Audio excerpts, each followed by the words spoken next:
सो hey guys, कैसे हो तुम सब। यार अगर तुम भी मेरी तरह डोरेमोन के सच्चे वाले फैन होना तो तुम्हारे दिमाग में भी ये बवंडर वाला सवाल कभी ना कभी जरूर आया होगा।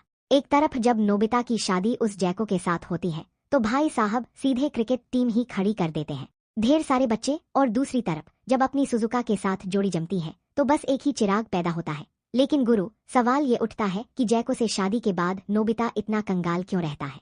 मतलब बच्चे पे बच्चा पैदा किए जा रहा है पर बेकारी इतनी कि टीवी देखने तक का टाइम नहीं है। वहीं सुजुका के साथ शादी होते ही बंदा अच्छा खासा पैसा भी कमाता है, लाइफ भी सेट हो जाती है और सिर्फ एक ही बच्चा होता है। और रुको रुको, सबसे बड़ा दिमाग का दही करने वाला सवाल तो यह है कि जब नोबिता की शादी सुजुका से हो गई तो ये सेवाशी अभी तक गायब क्यों नहीं हुआ।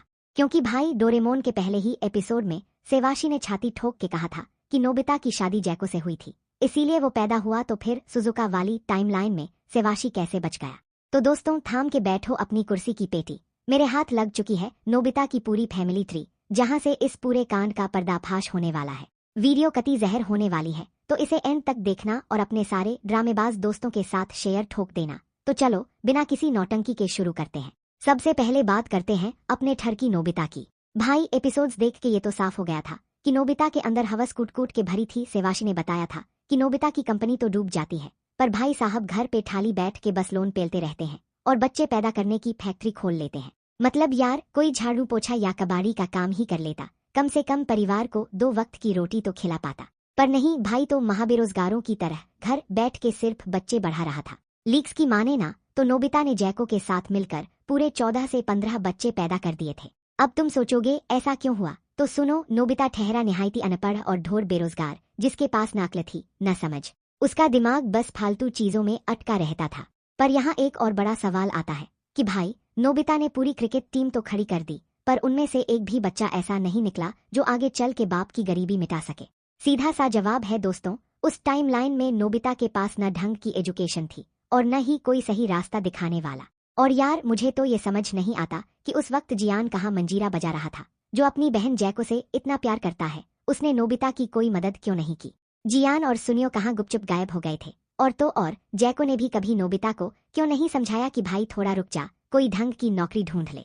यानी एक घटिया पार्टनर और गलत संगत की वजह से नोबिता की लाइफ पूरी हेल बन गई थी। अब आते हैं दूसरी टाइमलाइन पर, जहां अपने हीरो की एंट्री होती है सुजुका मिनामोटो के साथ। जब डोरेमोन नोबिता की लाइफ में आया तो उसने नोबिता को धो धो के सुधारा, गाइड किया और समझाया कि बेटा अगर मेहनत नहीं की तो लाइफ बर्बाद हो जाएगी। डोरेमोन ने एक और तगड़ा काम किया, उसने नोबिता, जियान और सुनियो की दोस्ती को गहरा बना दिया। इस वाली टाइमलाइन में नोबिता थोड़ा पढ़ लिख कर समझदार बन गया था। उसके पास एक अच्छी जॉब थी, उसे 100 बच्चे पैदा करने का कोई शौक नहीं था, बल्कि उसका फोकस था कि अपने इकलौते बच्चे को बेस्ट एजुकेशन और लाइफ कैसे दे। और सबसे बड़ी बात, सुजुका जैसी समझदार लाइफ पार्टनर उसके साथ थी जो उसे टाइम टू टाइम मोटिवेट करती थी, न कि जैको की तरह बच्चे पैदा करने की मशीन बनाती थी। इससे समझ आता है दोस्त कि लाइफ में एक सही पार्टनर का होना कितना जरूरी है। अब बढ़ते हैं अपने सबसे महाइपिक सवाल की तरफ कि सुजुका से शादी के बाद भी सेवाशी गायब क्यों नहीं हुआ। बहुत ध्यान से सुनना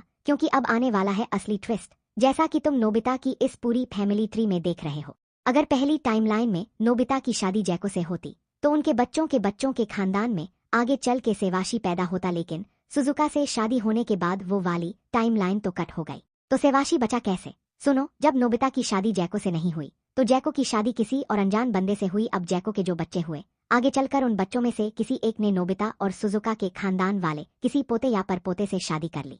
समझे गुरु? यानी भले ही नोबिता और जैको की सीधी शादी नहीं हुई पर आगे चल के उन दोनों के खानदान आपस में जुड़ गए। जैको का डीएनए फिर से उसी फैमिली ट्री में मिक्स हो गया और इसीलिए सेवाशी का वजूद मिटा ही नहीं। तो ये था पूरा का पूरा mind blowing concept. I hope तुम लोगों को ये चक्कर अच्छे से समझ आ गया होगा। अगर कुछ नया जानने को मिला हो तो वीडियो को दबा के शेयर करो, लाइक ठोको और फैला दो।